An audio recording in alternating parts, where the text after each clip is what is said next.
The US Holocaust Memorial Museum says he saved 91 people. His nephew claims 1,500. Some sources say thousands. The truth? We may never know the exact number.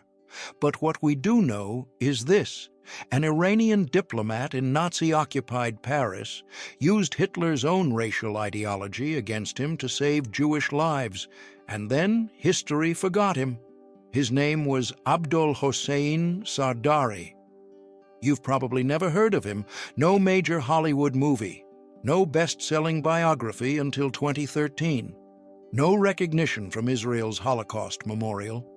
He died alone in London in 1981, broke and forgotten, while the people he saved scattered across the world with only their memories of what he'd done. And here's what makes this story even more fascinating. The numbers don't add up. The documentation is incomplete. The claims are contradictory. Some historians say we need to be careful about overstating what he did. Others say he deserves recognition alongside Oskar Schindler and Raoul Wallenberg. The truth is complicated, messy, and absolutely riveting. You clicked on this video because you saw a forgotten hero and wanted to know who this Iranian diplomat was. In the next 30 minutes, I'm showing you the documented evidence, the 91 names on official Nazi exemption lists, the legal argument so brilliant it convinced German officials to investigate for 3 years, and the tragic cost nobody talks about. You'll discover exactly how Sardari convinced Nazis that certain Jews weren't racially Jewish, using their own twisted ideology against them. You'll see why his own government charged him with misconduct after the war. You'll learn why the woman he loved disappeared in China and why he died penniless in a London apartment while the people he saved scattered across continents. This isn't another feel-good Holocaust rescue story. This is about the complexity of history, the power of bureaucracy, and a man who sacrificed everything while the world looked the other way. By the end, you'll know the difference between documented history and legend, between 91 verified names and claims of thousands, between a recognized hero and a forgotten diplomat who outsmarted the Third Reich at their own game. If you want to understand how one person can manipulate an evil system from within, tap that like button right now. Because what Sardari did required something more dangerous than courage. It required staying when everyone else fled and paying a price that lasted his entire life. Let me set the scene. June 1940. German forces sweep through France in 6 weeks. The French government collapses. Paris falls. And suddenly, a 26-year-old Iranian diplomat finds himself alone in a city under Nazi occupation. His name is Abdol-Hosein Sardari, and he's facing an impossible choice. The Iranian embassy has evacuated to Vichy, the puppet government zone in southern France. They're ordering him to leave, to abandon his post, to return to Tehran. But Sardari looks at the 150 Iranian Jews living in Paris, merchants, businessmen, families who fled the Bolshevik Revolution in 1917 and built lives in the City of Light, and he makes a decision that will define the rest of his life. He stays. He refuses the order. He remains in Nazi-occupied Paris as the only Iranian official in the city. And when Germany starts rounding up Jews in September 1940, registering them, marking them for deportation and death, Sardari doesn't run. He doesn't hide. He walks straight into Nazi headquarters with the most audacious argument you've ever heard. He tells them certain Jews aren't actually Jews at all. Now, before you think this is just another story of a hero saving people with fake papers, understand something crucial. Sardari wasn't lying to the Nazis. He was beating them at their own ideological game. He created a legal and racial argument so sophisticated, so perfectly tailored to Nazi pseudoscience, that German officials spent 3 years investigating it. And in spring 1943, they agreed. They officially exempted a group of Iranian and Central Asian Jews from all anti-Jewish measures. No yellow stars, no deportations, no Auschwitz. The strategy was brilliant, the sacrifice was total, and the aftermath was tragic. By the end of this video, you'll know exactly how he did it, why the numbers remain disputed, what happened to him after the war, and why his story matters more than ever today. You'll understand the difference between documented history and legend, between 91 verified names and claims of thousands, between a recognized hero and a forgotten diplomat who died in poverty. This is the story they didn't teach you in school. The Iranian Schindler who outsmarted Hitler, lost everything, and vanished into history. Let's uncover the truth. To understand what Sardari did, you need to understand who he was, and the world he came from. Because this wasn't some rogue operative. This was a man born into Persian royalty who watched his entire world collapse before his eyes. Abdol-Hosein Sardari was born in 1914 in Tehran, and his birth certificate alone tells you everything about the Iran he came from. His mother, Afsar Sultaneh, was the niece of Nasser al-Din Shah Qajar, who ruled Persia from 1848 to 1896. This wasn't just aristocracy. This was the ruling dynasty of an empire stretching back centuries. The Qajars controlled Persia for over 100 years. Young Sardari grew up in palaces, surrounded by wealth, privilege, and the expectation that his family name would open every door. Then, in 1925, everything changed. The Qajar dynasty was overthrown. A military officer named Reza Shah Pahlavi seized power and established a new dynasty. Overnight, the aristocratic families who'd run Persia for generations lost their influence, their power, their fortunes. Sardari was 11 years old when his family went from royalty to regular citizens who had to work for a living. Drop a comment if you've ever had your entire world turned upside down as a kid. Because that experience, watching everything your family built vanish in a political coup, shaped everything Sardari did later in life. His family sent him to boarding school in England in 1922 when he was just 8 years old. Then to the University of Geneva in Switzerland, where he earned a law degree in 1936. And here's where his story takes a turn toward Paris. Fresh out of law school, Sardari joins the Iranian Foreign Service. In 1937, at age 23, he's posted to the Iranian embassy in Paris as a junior diplomat. Now, Paris, in the late 1930s, was a magnet for refugees. The Bolshevik Revolution of 1917 had sent waves of people fleeing westward. Among them were about 150 Jews from Iran, Afghanistan, and Bukhara. That's modern-day Uzbekistan in Central Asia. These weren't your typical image of European Jews. They didn't speak Yiddish or Hebrew as their primary language. They spoke Persian and other Iranian languages. They celebrated Iranian holidays. They owned successful businesses. Many had intermarried with non-Jews. They were culturally Persian, religiously Jewish, and thoroughly assimilated into French society. This community would become Sardari's focus when the world went dark. If you're getting value from this deep dive into forgotten history, hit that subscribe button, because I cover stories like this every week. The people and events that changed the world but somehow slipped through the cracks of mainstream education. June 1940. Germany invades France. The French military, supposedly one of the strongest in Europe, collapses in 6 weeks. German tanks roll into Paris on June 14th. The French government flees. On June 22nd, France signs an armistice. Germany occupies the northern zone, including Paris. A collaborationist government under Marshal Philippe Pétain sets up in Vichy in the south. And here's where Iran's position gets complicated.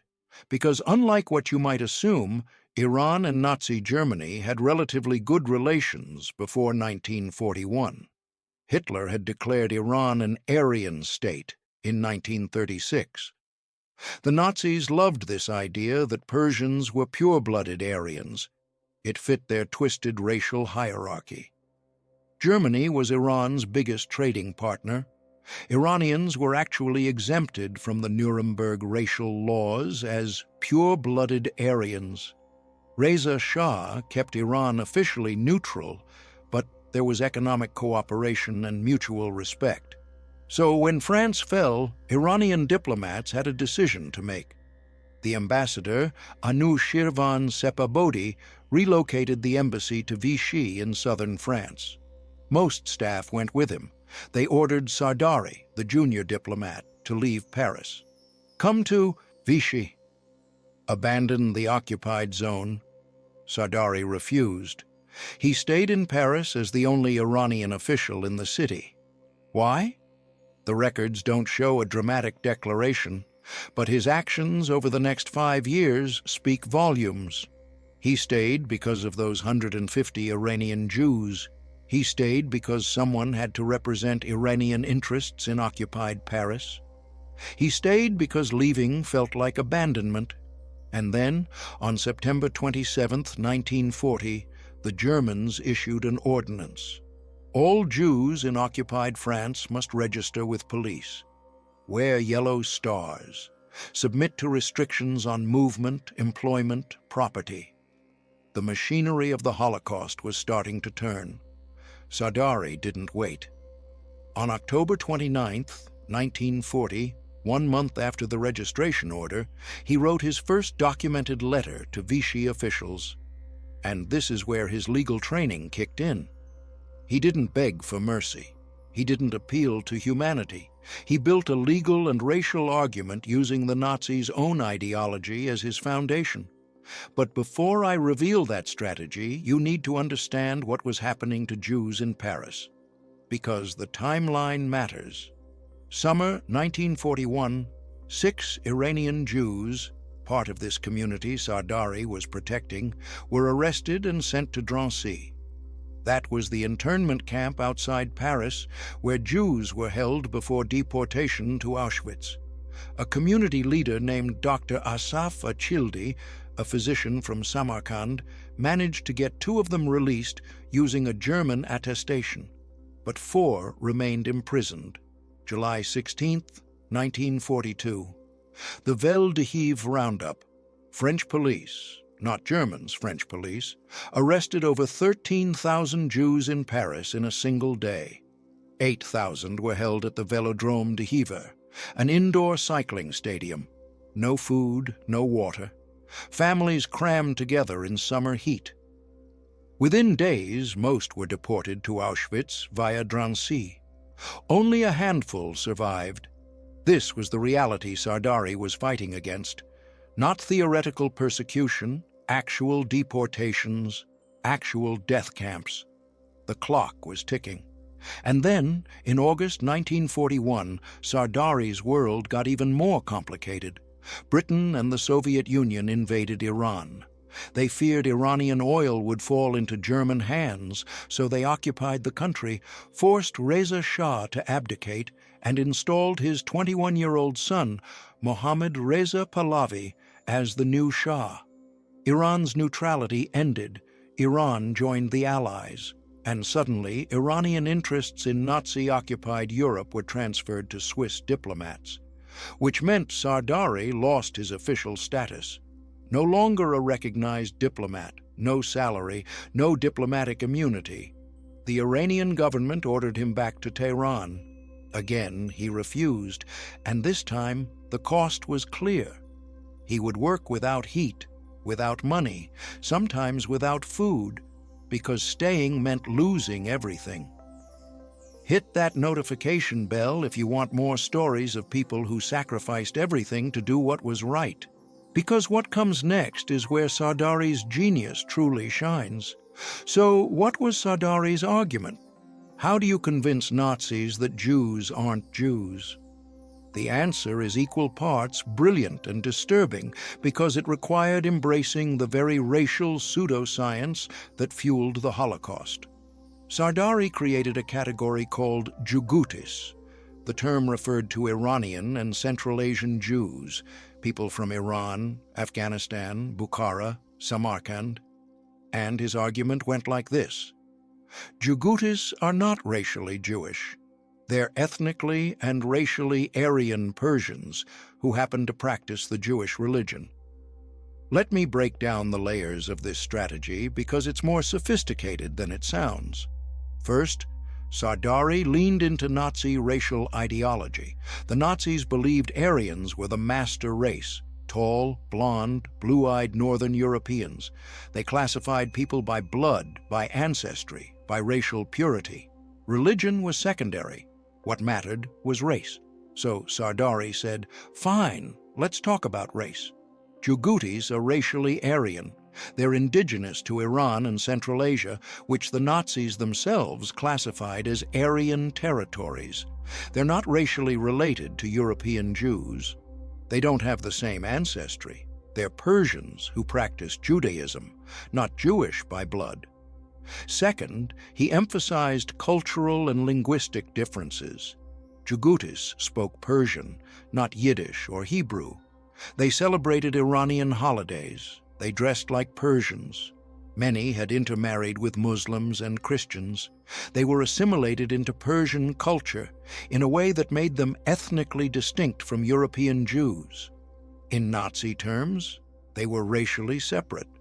Third, and this is the genius part, he argued that Jugutis had been in Iran and Central Asia for over 2,000 years, since the Babylonian exile around 500 BCE. They'd been geographically and genetically isolated from European Jewish populations for millennia. Therefore, even if they shared religious origins, they were racially divergent. The Nazis loved racial arguments. They loved classifications. They loved pseudo-scientific distinctions between groups. Sardari gave them exactly what their ideology craved: a detailed, documented, historically grounded racial argument that fit perfectly into their twisted worldview. But here's the crucial thing, and this is why the US Holocaust Memorial Museum is so careful in its documentation. Sardari was arguing for Iranian and Central Asian Jews specifically, not all Jews, not European Jews. The Jugutis community in Paris numbered around 150 people. That's the documented population he was protecting. Now, let's look at the evidence. What actually happened? On March 17, 1943, Sardari sent a letter to a German diplomat named L. Kraft von Dellmensingen. In that letter, he identified 38 specific names of Jugutis who should be exempt from anti-Jewish measures. Among those names, Ibrahim Moradi and his family. 4 Moradis, total. Ibrahim was a merchant, one of the Iranian Jews who'd built a successful business in Paris. Then, on May 4, 1943, Dr. Asaf Achildi, that physician who'd been working with Sardari, prepared an official list. 91 names total, 41 Iranians, 50 from Afghanistan and Bukhara. The list was titled, Jugutis originally indigenous to Iran, Afghanistan, Bukhara, residing in Paris and surrounding towns.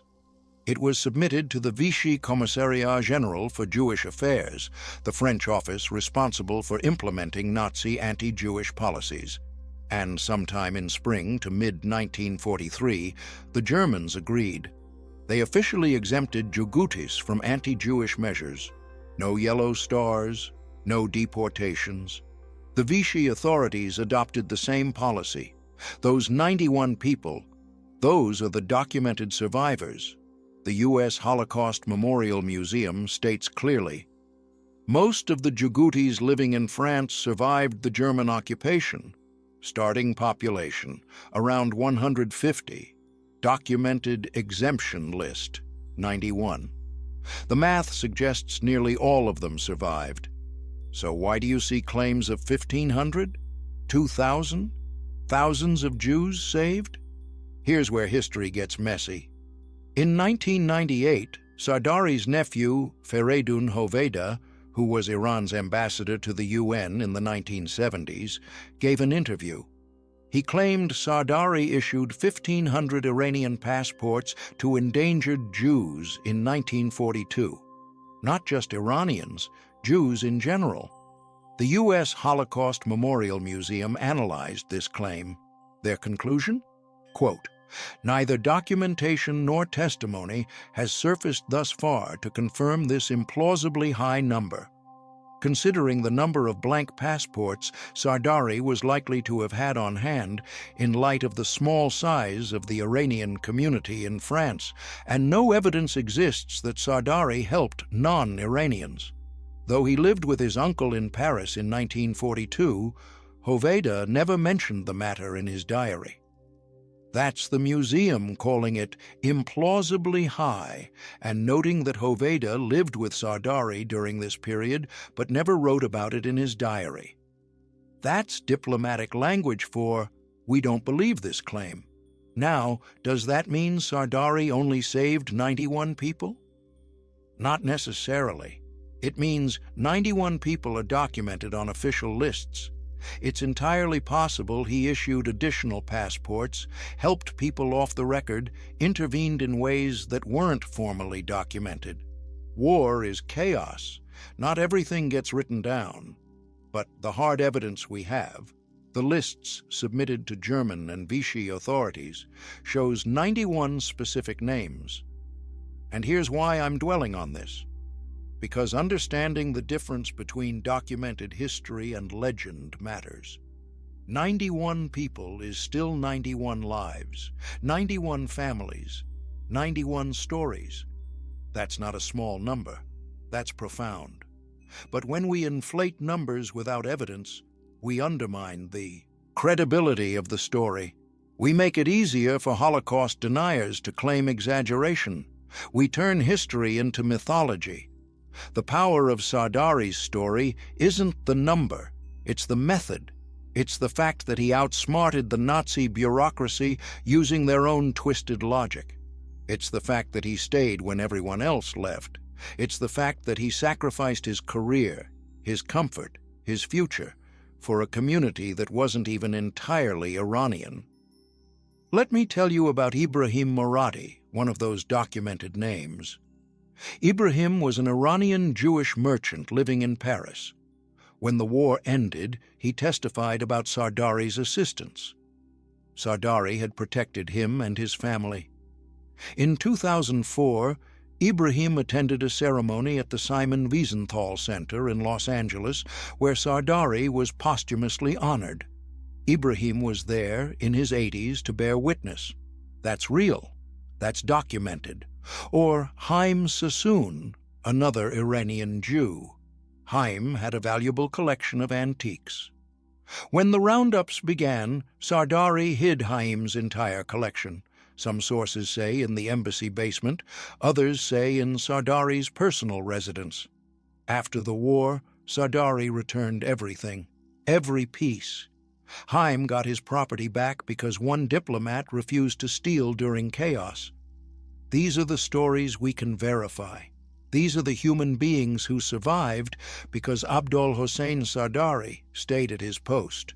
I've linked sources in the description, including the US Holocaust Memorial Museum's detailed research on Sardari and the Djiboutis community. If you want to dig deeper, that's where you start.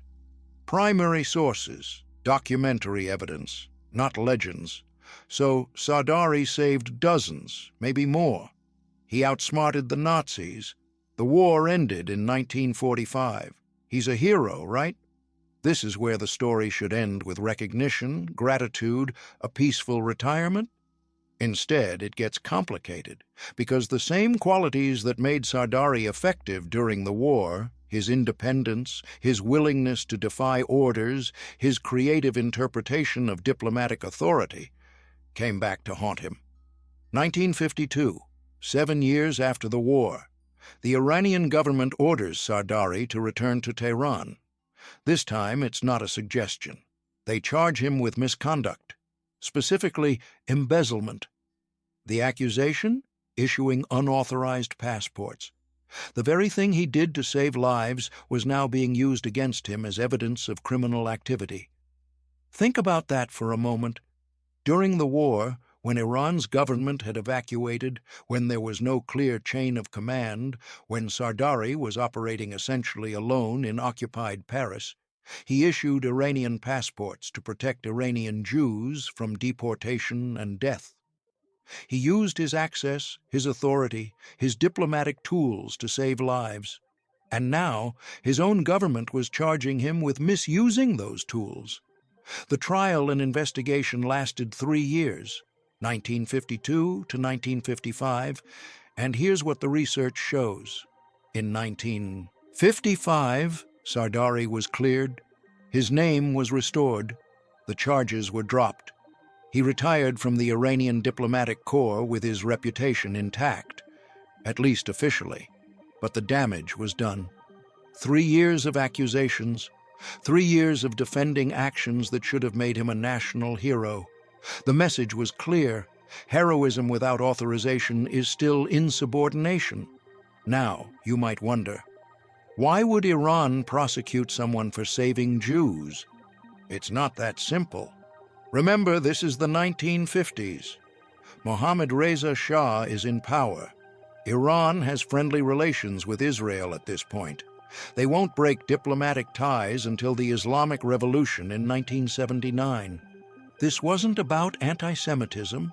This was about bureaucracy, about a diplomat who operated independently, who made his own rules, who issued documents without proper authorization during wartime chaos. From Tehran's perspective, Sardari had gone rogue. The fact that his actions saved lives was almost beside the point. And there's another layer here that researchers like Fariborz Mokhtari, who wrote the most comprehensive book on Sardari, In the Lion's Shadow, published in 2013, have explored. Sardari came from the old Qajar aristocracy, the dynasty that was overthrown in 1925. The Pahlavi dynasty that replaced them never fully trusted the old aristocratic families. There may have been political motivations beyond the passport issue. Whatever the reasons, Sardari was cleared but broken. He didn't return to diplomatic work. He'd lost years to accusations. He'd lost his career trajectory. And he'd lost something else, a woman named Xiaoyan Chao. Here's where Sardari's personal story intersects with another tragedy of the 20th century. During his time in Paris, Sardari had a lover. Her name was Xiaoyan Chao, though he called her Chin Chin. She was an opera singer. Chinese. By all accounts, they were deeply in love. But in 1947 or 1948, as China descended into civil war between the nationalists and communists, Xiaoyan returned to China.